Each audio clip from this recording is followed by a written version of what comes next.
What if one day you woke up and realized that everything you spent your life chasing could disappear, like smoke in the air, the kind you reach for but cannot hold?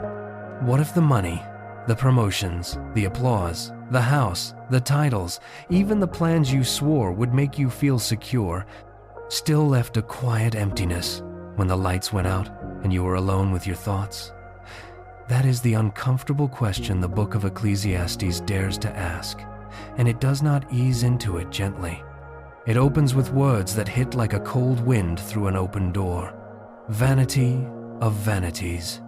All is vanity. At first, it sounds like despair, but Solomon is not trying to crush your hope. He is trying to rescue your soul from chasing what cannot satisfy. The word he uses, hebel, carries the idea of a breath on a winter morning, a thin mist, a vapor that is real for a moment and then gone. Solomon is not saying life has no meaning. He is warning that earthly things, when treated as ultimate, are temporary and unable to carry the weight of your heart. Now imagine who is saying this. Not a bitter outsider, not a man who never made it. This is Solomon, the king with unmatched wealth, the king known for wisdom, the king who had power, pleasure, beauty, and success within reach. He tasted everything people promise will make you happy. He built, he acquired, he achieved, he enjoyed. And near the end, with a lifetime behind him, he looked across it all and saw the truth most of us avoid until it is too late. Without God, even the best life can feel strangely hollow. Ecclesiastes is his honest reflection, and it becomes a steady call to humility, simplicity, and reverence before the Lord. It reminds us that time moves faster than we think, that control is an illusion, that the finish line comes for every one of us, and that the soul was made for eternity, not for trophies that rust. In this video, we are going to walk through 25 precious lessons drawn from Ecclesiastes, lessons that can quiet anxiety, straighten priorities, and bring real peace. They will help you discern your seasons, work with purpose, hold blessings with gratitude, and live in a way that does not fear tomorrow because it is anchored beyond the sun. And as we begin, let this thought settle in. If Solomon could have everything and still say it is vapor without God, then maybe the life you are longing for is not found in having more, but in returning to what truly matters. Solomon does not leave us with abstract philosophy alone. He does something far more valuable.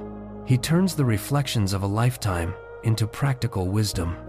Ecclesiastes is not merely a meditation on the meaning of life. It is the testimony of a man who has seen the heights and the disappointments of human experience, and who now speaks with the calm clarity that only time and humility can bring. From his words emerge lessons that guide the heart through uncertainty, ambition, disappointment, and hope. The first lesson is simple yet deeply comforting. There is a time for everything. Solomon writes that to everything there is a season and a time for every purpose under heaven. This truth invites us to step out of the illusion that life must always unfold according to our plans. There are seasons of planting and seasons of harvest, seasons of laughter and seasons of tears. When we resist these rhythms, we become anxious and restless. But when we trust that God holds the calendar of our lives, we discover patience. Faith grows when we accept that the Lord often works through waiting as much as through action.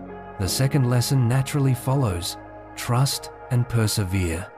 Ecclesiastes reminds us to sow our seed in the morning and not withhold our hand in the evening, because we do not know which effort will prosper. Life rarely reveals its rewards immediately. Many of the most meaningful results appear long after the work has been done. God calls us to remain faithful in small, daily actions. We continue planting goodness, kindness, and diligence, trusting that the harvest belongs to Him. The third lesson speaks to a question that troubles every generation. God will judge injustice. Solomon observed that the world is not always fair. The righteous sometimes suffer, while the wicked seem to prosper. Yet he affirms that God sees everything. Nothing escapes his sight, and no act remains unaccounted for.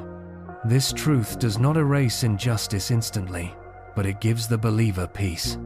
Justice may not always appear quickly, but it is never forgotten in the hands of God. As Solomon moves deeper into wisdom, he turns our attention to the power of discernment. The fourth lesson tells us that wisdom preserves life. Money can provide protection for a moment, but wisdom guards the soul. Wisdom keeps us from choices that wound our future and guides us toward paths that bring peace. The fifth lesson reminds us of our shared human weakness. No one is perfectly righteous. Every person falls short. This realization softens our judgment of others and draws us closer to the mercy of God. It teaches humility and opens the door for grace to work in our lives. The sixth lesson continues this humbling perspective.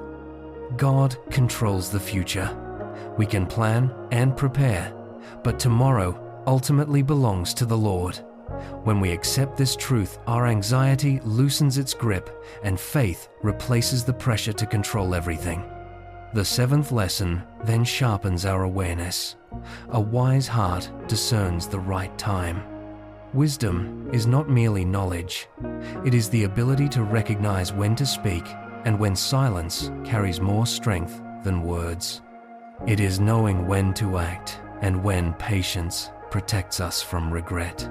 And finally, the eighth lesson gathers these truths into action. Whatever your hand finds to do, do it well. Solomon urges us to work with dedication, because each task becomes meaningful when offered to God. Work done with integrity is more than productivity. It becomes an act of worship that honors the one who gives us the gift of each day. As Solomon continues his reflection, the tone of his wisdom becomes even more honest and humbling. Life under the sun does not always follow the logic we expect, and the next lessons invite us to walk with humility rather than pride. The ninth lesson reminds us that the race is not always to the swift. Ecclesiastes observes that the fastest runner does not always win, and the strongest warrior does not always prevail. Human ability matters, but it is never the whole story. Success often unfolds through timing, circumstances, and above all, the quiet grace of God. This truth keeps our hearts grounded. It reminds us that while effort is important, every good outcome ultimately rests in the hands of the Lord. From here, Solomon offers a warning that feels just as relevant today as it was in ancient times. The 10th lesson teaches that small mistakes can destroy much wisdom. A single careless action can damage a reputation built over many years. Just as a tiny fly can spoil a jar of fine perfume, a moment of foolishness can overshadow a lifetime of good judgment. This lesson calls us to guard our character carefully, remembering that integrity is not built through grand gestures, but through consistent daily choices. The 11th lesson then points to the quiet power of preparation. Solomon describes the importance of sharpening the axe before cutting wood. When the blade is dull, more strength is required, and the work becomes exhausting. Wisdom teaches us to pause, reflect, and prepare before rushing forward. Many people wear themselves out because they move without direction, but wisdom conserves strength and multiplies effectiveness. Solomon then shifts our attention to the moral order woven into human life. The 12th lesson warns that those who dig a pit may fall into it. Those who plan harm for others often find themselves trapped by their own schemes. This image reveals a deep truth about justice. Evil may appear clever for a moment, but it carries within itself the seeds of its own downfall. In contrast, the 13th lesson encourages generosity and faith. Cast your bread upon the waters. Solomon writes, "for you will find it after many days." The meaning is beautifully simple. Acts of kindness and generosity may seem uncertain at first, but they are never wasted in the eyes of God. What we give in faith often returns in ways we could never predict. From generosity, Solomon lifts our eyes toward eternity. The 14th lesson reminds us that the body returns to dust and the spirit returns to God who gave it. Human life is temporary, yet the soul carries an eternal destiny. This awareness reshapes how we live. When we remember that our spirit belongs to God, our priorities begin to change. Temporary achievements lose their grip and eternal values grow stronger. The 15th lesson stands at the very center of Ecclesiastes, and perhaps at the center of life itself. Fear God and keep His commandments. Solomon presents this not as a burden, but as the true purpose of humanity. To fear God means to live with reverence, trust, and love for the Creator who holds our lives. This reverence leads us toward wisdom and protects our hearts from the emptiness of pride. From this foundation, Solomon turns to a quieter but beautiful truth about prosperity. The 16th lesson tells us that God gives the power to enjoy.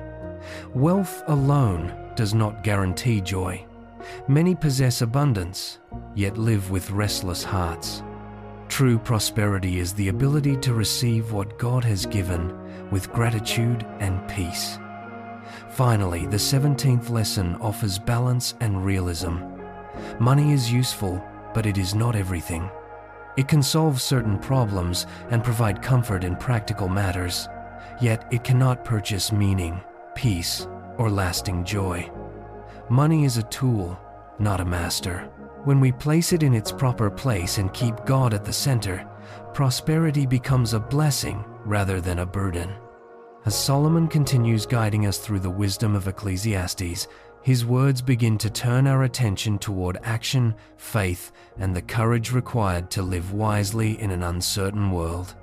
The 18th lesson speaks directly to one of the greatest obstacles in human life. Do not wait for perfect conditions. Solomon writes that the one who watches the wind will never sow, and the one who studies the clouds will never reap.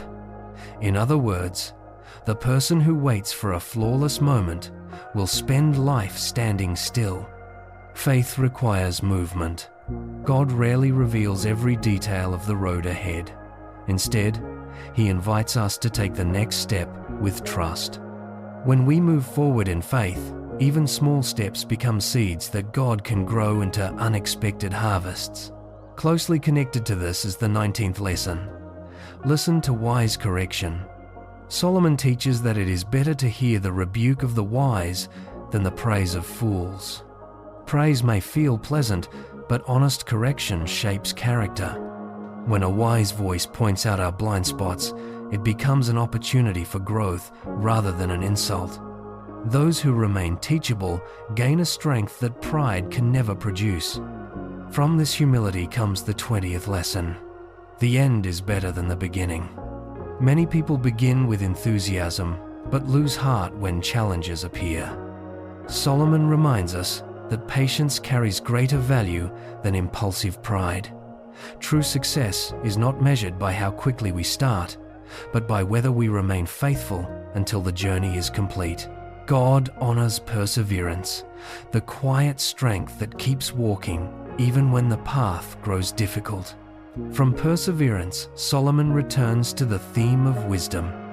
The 21st lesson declares that wisdom protects better than weapons. Human beings often trust in power, strategy, or force to defend themselves, yet Solomon insists that wisdom is the stronger shield. Wisdom avoids conflicts before they begin, guides decisions away from danger, and builds peace where strength alone would fail. But wisdom also requires faith when life seems unfair, which leads us to the 22nd lesson. The righteous do not always prosper immediately. Solomon observed a reality that many believers quietly struggle with. Sometimes the just suffer while the unjust appear to succeed. Yet he encourages us not to lose heart. God sees beyond the present moment, and his justice unfolds with perfect timing. What appears confusing today will one day reveal the faithfulness of the Lord. Solomon then turns our attention to how we view time itself. The 23rd lesson warns us not to live trapped in the past. It is easy to imagine that former days were better, but dwelling in nostalgia blinds us to the work God is doing today.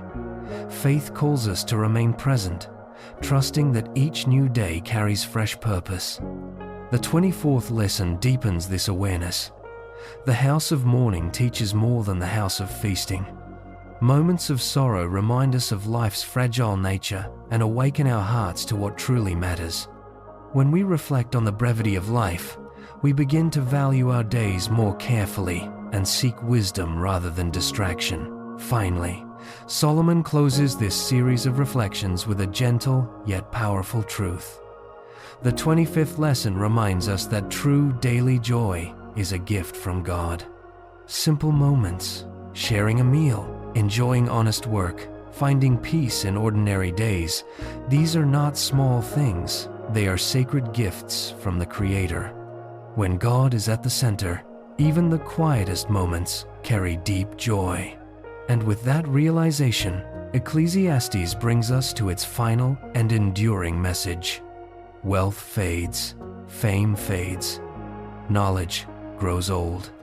Even great achievements eventually pass into history. Yet one truth remains unshaken. Fear God and keep his commandments, for this is the whole duty of man.